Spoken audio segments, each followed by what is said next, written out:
Pada tahap pertama ini, kita membahas perbedaan mendasar antara akun tradisional dan blockchain wallet. Dalam sistem akun tradisional, seperti akun biasa yang memanfaatkan username dan password, data ini disimpan pada server pihak ketiga. Namun, blockchain mengubah konsep ini dengan menggunakan pasangan kunci, private key dan public key, sebagai identitas Anda di dunia digital.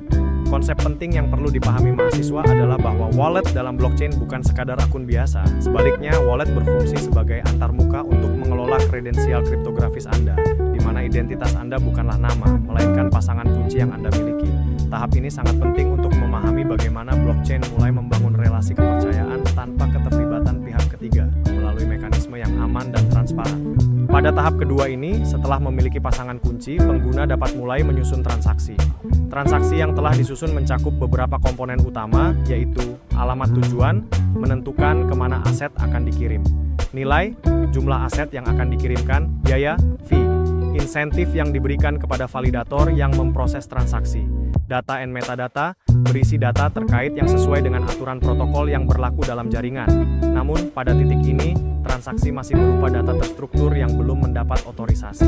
Otorisasi baru akan terjadi setelah melalui proses hashing dan penandatanganan untuk memastikan keaslian dan integritas data transaksi.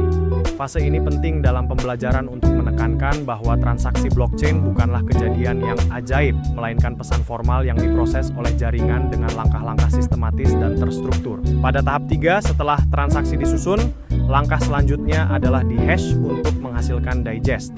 Digest ini kemudian akan digunakan dalam proses tanda tangan digital. Mengapa transaksi di-hash dulu? Proses ini penting untuk memastikan bahwa transaksi yang telah disusun dapat terverifikasi dengan cara yang efisien dan terstruktur. Keuntungan pendekatan ini, ukuran digest tetap dan kecil, meskipun transaksi asli panjang. Proses signing menjadi lebih efisien karena hanya bekerja dengan digest yang kecil. Digest memastikan bahwa perubahan kecil pada transaksi akan menghasilkan digest yang berbeda, yang menambah integritas transaksi. Hubungan hashing dan signing. Hash memastikan integritas pesan. Tanda tangan digital kemudian digunakan untuk memberikan otorisasi terhadap hash tersebut. Kedua elemen ini bekerja bersama untuk memastikan keaslian dan integritas transaksi, bukan sebagai proses yang terpisah. Pada tahap 4, proses penandatanganan transaksi dimulai setelah transaksi di-hash dan menghasilkan digest. Pengguna akan menandatangani digest tersebut menggunakan private key mereka, dan hasil penandatanganan ini disebut digital signature. Proses signing, ESIG, UWA, sign, and SK, hash M. Private key, SK, digunakan untuk menandatangani hash transaksi. Hash M menghasilkan signature, SIG, verifikasi oleh node. Setelah transaksi ditandatangani, node lain akan memverifikasi signature menggunakan public key. Verify PK, hash M, SIG, Walkasa true. Apa yang terjadi jika transaksi diubah? Jika transaksi diubah setelah ditandatangani, maka hash transaksi baru akan berbeda dari hash lama. Signature yang ada tidak akan cocok dengan hash baru.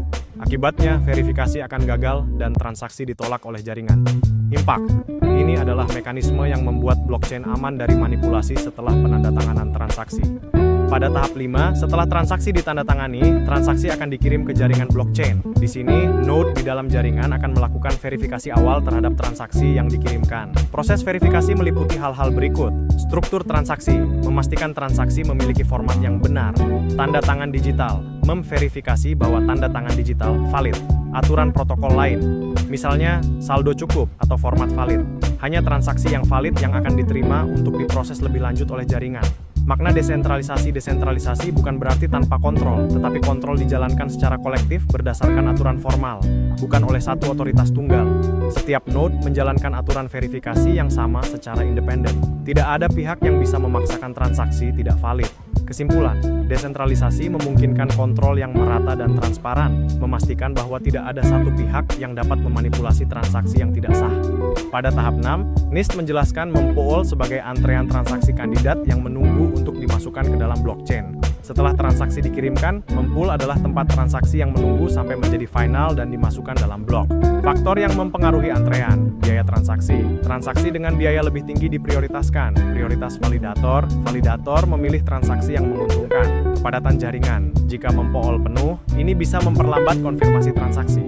Catatan, mempool menjelaskan mengapa biaya transaksi kripto bisa fluktuatif mengikuti kondisi jaringan yang berubah. Pada tahap ini, kita akan mempelajari bagaimana sebuah transaksi dipilih dan divalidasi sebelum menjadi bagian dari blockchain. Proses dimulai dengan miner atau validator yang mengumpulkan transaksi valid dari mempool atau antrean transaksi yang menunggu untuk dimasukkan ke dalam blockchain. Langkah pertama adalah memilih transaksi yang valid. Selanjutnya, transaksi-transaksi tersebut disusun dalam struktur yang disebut Merkle Tree, yang berfungsi untuk memvalidasi keabsahan transaksi secara efisien. Setelah Merkle Tree dibangun, header block akan disusun, yang mencakup hash dari blok sebelumnya, Merkle root, timestamp, dan informasi lainnya. Setelah semua langkah ini selesai, proses konsensus dimulai. Pada sistem proof of work, validator atau miner akan mulai menyelesaikan hash puzzle yang sesuai dengan tingkat kesulitan yang telah ditentukan. Dengan begitu, transaksi akhirnya dapat ditambahkan ke blockchain. Setelah sebuah blok diterima dan menjadi bagian dari rantai, transaksi tersebut memperoleh tingkat kepastian yang lebih tinggi. Semakin banyak blok berikutnya yang bertumpuk di atasnya, semakin sulit untuk membalikkan atau mengubah transaksi tersebut. Tingkat kepastian bertahap 0, konfirmasi. Transaksi sudah berada di mempool, tetapi belum masuk blok. 1. Konfirmasi. Transaksi sudah masuk satu blok, namun masih rentan untuk reorganisasi. 6+. Konfirmasi. Transaksi dianggap final pada Bitcoin dengan tingkat kepastian yang sangat tinggi. Konsep ini menggambarkan dasar dari auditabilitas blockchain. Semakin dalam transaksi terkubur dalam rantai, semakin kuat jaminan integritasnya. Pada sistem blockchain, Merkle Tree digunakan untuk meningkatkan efisiensi dalam memverifikasi transaksi. Merkle Tree adalah struktur data berbasis hash yang menggabungkan transaksi secara bertingkat. Struktur ini terdiri dari 3 bagian utama, yaitu leaf node, internal node, dan Merkle root. Leaf node berisi hash dari setiap transaksi individu. Selanjutnya, internal node menggabungkan hash dari 2 node yang ada di bawahnya. Terakhir, Merkle root adalah hash puncak yang mewakili seluruh himpunan transaksi yang ada dalam blok tersebut. Dengan menggunakan Merkle Tree, proses verifikasi menjadi jauh lebih efisien karena hanya memerlukan hash puncak, Merkle root, dan beberapa node internal, tanpa perlu membaca seluruh transaksi di dalam blok. Ini adalah contoh bagaimana kriptografi dapat digabungkan dengan desain struktur data yang cerdas untuk mencapai efisiensi dan keamanan secara bersamaan.